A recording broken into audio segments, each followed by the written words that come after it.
आत्मा में मेरी ही शक्ति को हर क्षण पाओ।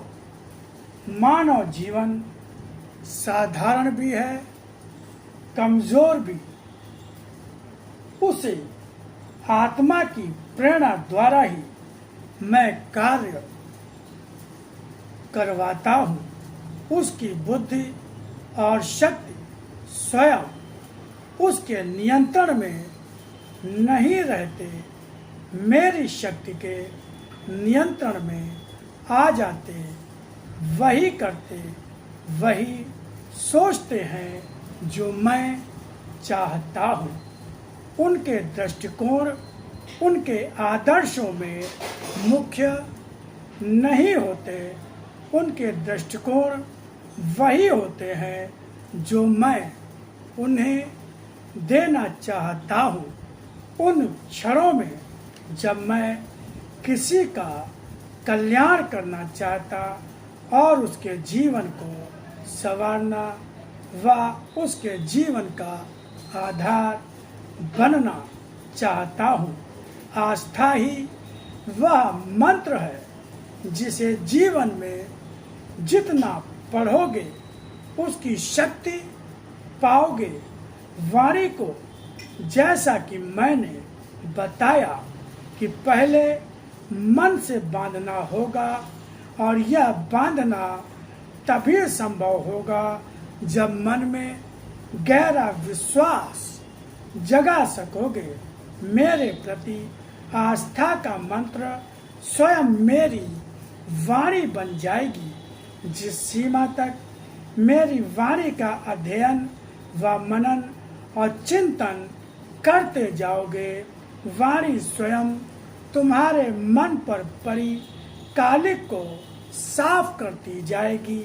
मन की वे वृत्तियां जो कालिक ही हैं स्वयं मन पर से हटती जाएंगी। रुचि और अरुचि का भाव बदलेगा।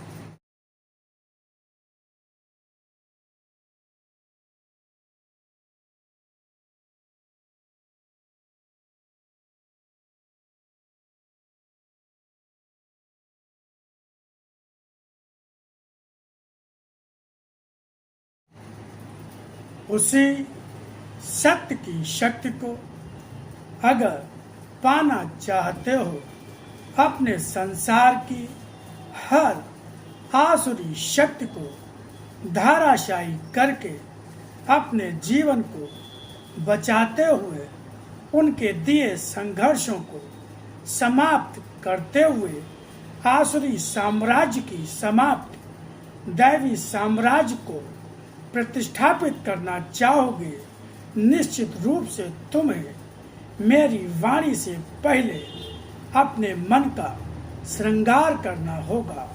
मन पर चढ़े संसार का वह आवरण जो नितांत संसारी है, उतार कर वाणी का आवरण चढ़ा देना होगा।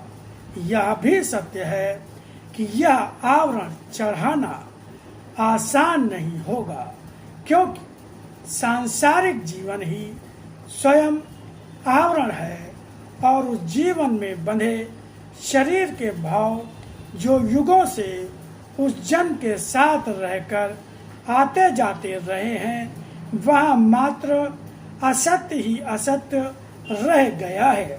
शरीर साथ में लाया है, शरीर साथ में लाया है असत्य की गठरी को ही, और उस गठरी में यह भी सत्य है कि जो रत्न समझकर बांध कर लाए हो उन्हें अमूल्य माना है, तभी तो लाए हो, और अमूल्य जो मानते हो उनमें आकर्षण भी पाया है, तभी उनके संचय में जुटे रहे हो।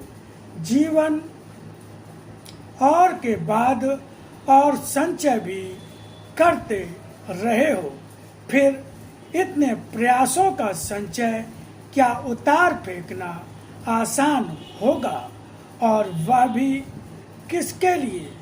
उसके लिए जिसका प्रत्यक्ष में रूप आकर्षक तो है नहीं। रही शक्ति की बात, वह भी आवश्यक उसी समय अनुभव होती है जब समय किसी आवश्यकता का आता है। कोई समस्या आ जाती है, जीवन संघर्ष से भरा हो जाता है, आसुरी शक्तियाँ राह रोकने लगती हैं, कष्ट देने लगती हैं। उस समय जब तुम्हारा शरीर, तुम्हारा मानवीय रूप तुम्हारा साथ छोड़ देता है और अपनी रक्षा अपने आप करना असंभव हो जाता है, आवश्यकता होती है किसी ऐसी शक्ति की जो तुम्हारा आधार बन सके, तुम्हारी राह पार करा सके, तुम्हारी बाधाओं को समाप्त कर सके। और जब उस रूप में कहीं आधार नहीं दिखाई देता, बाधाओं का कष्ट मन को त्रस्त करता है, वहाँ शक्ति तो नहीं होती। अपनी शक्ति और पूजा का भी आधार नहीं मिलता। मुझे दोष देने लगते हो, संसार में भागते हो उन आधारों की ओर जिन्हें आधार मानकर अपने को उस पर आधारित करके स्वयं को सुरक्षित होने का विश्वास कर सको। किंतु यह कहाँ जानते हो कि अगर उन्हीं क्षणों में मेरी शक्ति का संबल मिल जाता है तो जीवन का रूप क्या बन जाता है, कितनी बदल जाती है उसकी परिभाषा।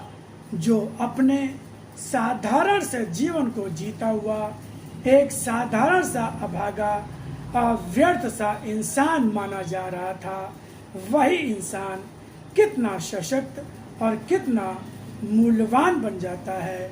उसकी सत्ता का विस्तार भी कितना अधिक हो जाता है और वह सांसारिक स्तर पर आधार खोजने योग्य नहीं, आधार देने योग्य बन जाता है।